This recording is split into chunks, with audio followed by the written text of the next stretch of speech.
The Dr. Ray Podcast is a co-production of Ave Maria Radio and EWTN Radio. Here's today's monologue with Dr. Ray Guarendi. Mark Twain supposedly said this: "When I was 14, my father was so ignorant I could barely stand to have the old man around. But when I got to be 21, I was astonished at how much the old man learned in 7 years." Translation: how much he learned in 7 years. Here's the question that quote prompts. Has your thinking changed since age 14? How about since age 21? At that time, you were pretty sure the way you looked at things, right? Your grown-up views about things. Yeah, you're 21, you know. What's changed since? Probably a whole lot. You just don't look at things now as you did then. Whether it's religion, whether it's politics, whether it's life, whether it's emotions, whether it's people, whether it's relationships. Your thinking has radically shifted. What changed it? Was it reality? Was it personal experience?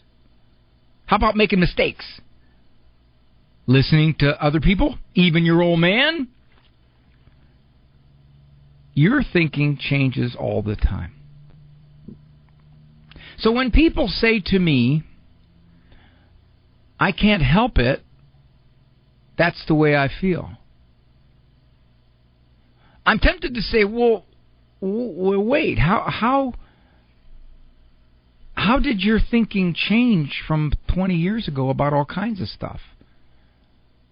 Obviously, you felt a certain way then. How come you don't feel that way now? Because slowly, actually sometimes getting hit with a 2x4, you realize the way you were thinking is not good. Doesn't help you. Causes problems for you. Makes you feel bad. Creates emotions that you don't like. You realize that. And you set about the process of saying, I don't want to think like that anymore. I want to accept that I can't change that person. For years, I felt terrible because that person was a certain way. And I couldn't do anything about it. But I don't feel so terrible anymore. Why?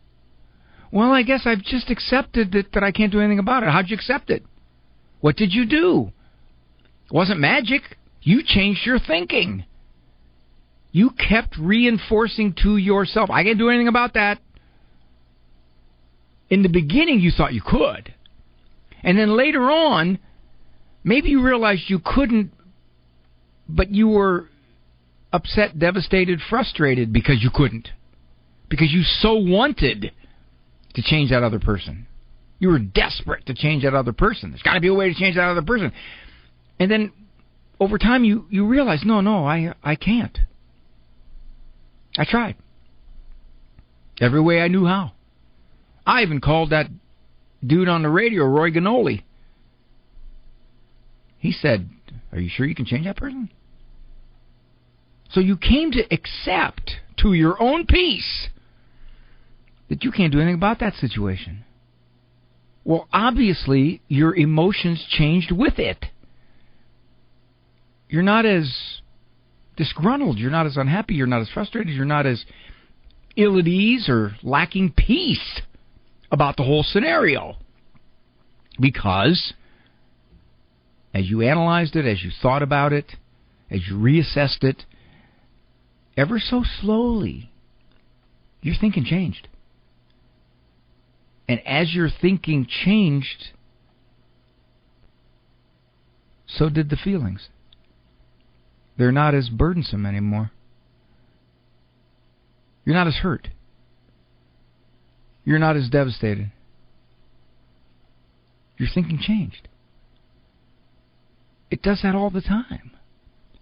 Not just from when you were 14 to now. It does it from last year. When I was in the evangelical world, I was pretty certain that the way they looked at things, their particular theology was pretty solid, pretty correct. Well, as I started to look at things, church history, church logic, church thinking, church theology, my thinking changed. Yeah, there's a lot of beauty in the evangelical world, but I found that the Catholic Church made more sense to me. My thinking changed. That happens all the time.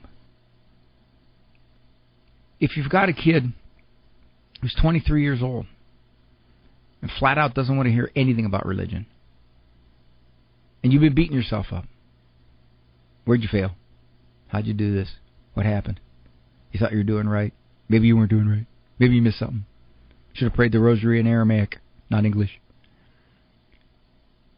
But over a couple of years, you became more at peace with the situation because you recognized, one, in fact, you did what you thought was best, however imperfect and human, and two, that you're not responsible for how he thinks. You can't be. He doesn't want to hear anything you have to say. If he did, maybe you could try to reach him, but he doesn't want to hear it. Not at all. Zero, zip, nada.